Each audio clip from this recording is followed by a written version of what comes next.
This is really an exciting opportunity to hear from the source, really, where social media and this pandemic has really affected teenage mental health, as well as the way that we're talking about it in school settings and beyond, hopefully. For those of you that don't know, I am a full-time content creator, influencer, and public speaker, and I talk about mental health and social media on the internet, as well as dealing with my chronic illness, which affects me physically and mentally. And so I'm just very passionate about it. And I'm lucky that this is my job. And then I get to host really specific conversations with amazing individuals. My name's George. I'm a 12th grader at Score Academy in Boca Raton. I'm Dorothea. I'm a senior at St. Andrews in Boca as well. My name is Dalen. I'm a junior at Oxbridge. My name is Gracie. I'm a freshman at Oxbridge. My name is Finley. I'm a freshman at the Benjamin School. I want to know what your thoughts are on how social media affects you in school, or what you think schools could do. Like stalking the Snap Maps to see who's doing what, looking at stories to see who's doing what also, and feeling some type of way, feeling some type of FOMO. Even if it was in school and there was people posting about how they skipped school and this, I'd be like, oh, like kind of like my mood shifts. It just shifts like that. And that's why I think a lot of people don't realize is that like it just snowballs into this like mood changer for all of us. I think honestly, it's a liability for me.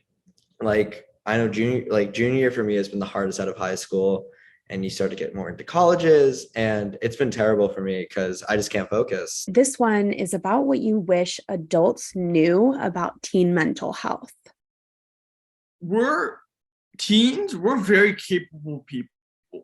I don't think all adults know that, though. I don't think they all know that we're very capable.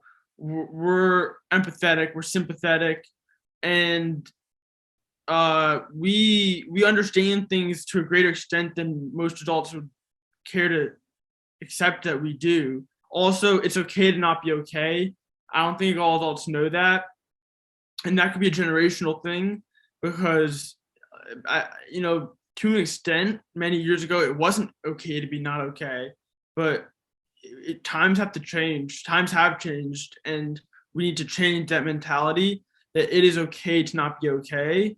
Like, we're this whole new generation, and most adults my parents' age, middle age, don't understand. I remember something that my mom told me this past summer, actually, because I was going on about 2 years of being on my antidepressant and anti-anxiety medication, and I was starting to feel really bad about it, because I was like, well, like I should be better, like I'm on medication. And so I tried to lower my dose, and it didn't go well, because I have an illness.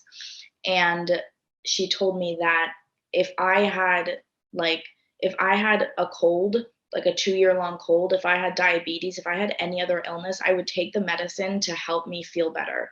The way that I think we're taught about medicine, and the way that medicine's portrayed in media that we're looking at, not only social media, but in Hollywood and films, on TV commercials. I mean, it's like this big, scary problem, but really it's like, if you had an open wound or if you broke your ankle, you would do what you needed to do to get it fixed. And just because it's a mental health condition doesn't mean it's any less important. So I commend you for talking about that. And it's also something that even I struggle with. One thing that I kind of wish that adults tried to understand more is like social anxiety, like especially in school.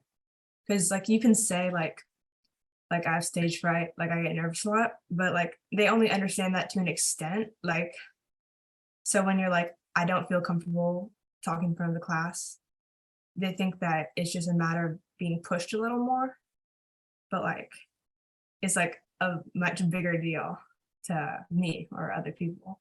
And I think it's important for adults to just listen to us and know that while they might think that they know more, we also have to listen to our own bodies and listen to ourselves and do what we think is best for ourselves, because that's all we have.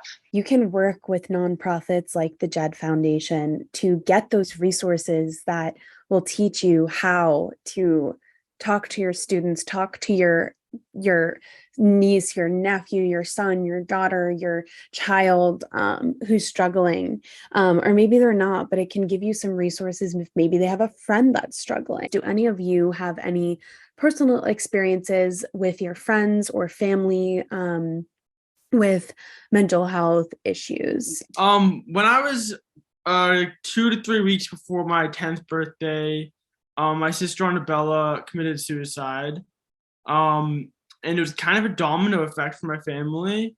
It was very unexpected. I mean, no one can ever expect it, but like there are times when you know when someone has depression or you know someone has a mood disorder, and then there are the times when you didn't know you didn't know they had anything. Like there was no one. It's hard to you don't expect that type of stuff. I guess the next domino to fall was myself. Middle school in general was tough for me. I was a trigger warning. I was suicidal, and I had some bad moments. And I ended up going to a outpatient treatment center in New York during my 8th grade year, and then I went to another outpatient treatment center again in my freshman year. And then a few years later, I was finally diagnosed with a mood disorder, bipolar type 2. And that kind of didn't solve the issue, but it kind of helped a lot to figure out what was actually going on with me, because it's very hard to diagnose at a young age. So figuring out what I actually, like what I had was a big step in the right direction for me. I have a mental health club that I started, and there's just so many people that you wouldn't expect. A lot of it is that you wouldn't expect a lot of these people that struggle with mental health to struggle with mental health. A lot of my very close friends that I didn't even know, like, you might think they have the perfect life. I didn't even know that they don't have the perfect life until I got much closer with them. They told me a lot of their backgrounds, and it comes as a shock. And you're like, I didn't expect you to have something going on. So don't judge a book by its cover, because you never know what someone's going through. I think definitely getting diagnoses or asking for help so you can get the opportunity to have a diagnosis like helps a lot.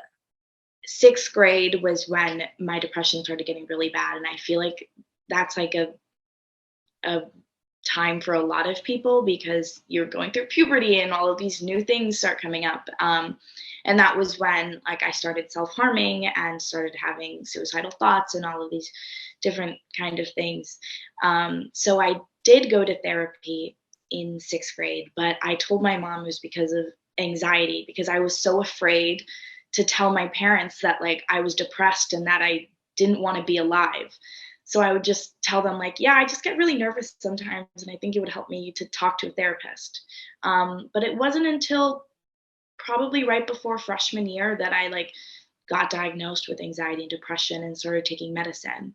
And then, but it's like a journey for everyone, like I did get diagnosed with anxiety and depression, and I got diagnosed with a few more things after that. It's always like changing, and you're discovering new things, especially as you grow up. Like when you're a kid, it's so hard. I would wake up every single morning with a stomach ache, and like it was really bad, and I would always like eat, like I would never stop eating and all the time. And it came to the point where like before I went to bed, I would throw up because I would just like be so anxious, and I didn't know how else to deal with it because I didn't talk to anyone about it. My mom took me to get tested to see if I had anxiety, and they said I had anxiety and that I should probably go to a therapist for it. And so I finally got to go to therapy for it, but my anxiety didn't really get any better. And especially when COVID hit, it made it so much worse. Every single time before I would go to bed, I would always throw up because I was so nervous about going back to school and having to deal with the anxiety of getting good grades and being like perfect grades, like, because that's when they started talking about how my grades started mattering about high school. And I thought I was not going to get into high school. The physical manifestations of you really needing help is something that I think a lot of medical practitioners are now looking into in terms of the mind-body connection. And I think that teachers and parents, again, need to think about that more and use different resources, again, like those on the Jed Foundation and with the programming that Jed does in person to help students and to hear from these educators as well as influential people who have these, personal experiences. Like you said, like I went through high school and college dealing with these issues. And now I'm lucky that it's my job to help people like all of you. How open or reluctant are you or your friends to reach out to one another if you need help or like if they need help? So yeah. It's a journey. There's no linear progression. It's an up down cycle, and you just want to get better at the end of the day. But it's a continuous journey that we all have to deal with no matter what. It doesn't end. There's no cure. So I have an autoimmune issue, but it doesn't have like a flashy stigma. But when people hear about it, it's I also get judged as just not as talked about because people don't see it as like because people talk about mental health. That's usually what you hear about. You don't really hear about your physical health. But yeah, a lot of people think I'm like weak or that I'm weak pretty much. So there's still a stigma around different issues that aren't as talked about.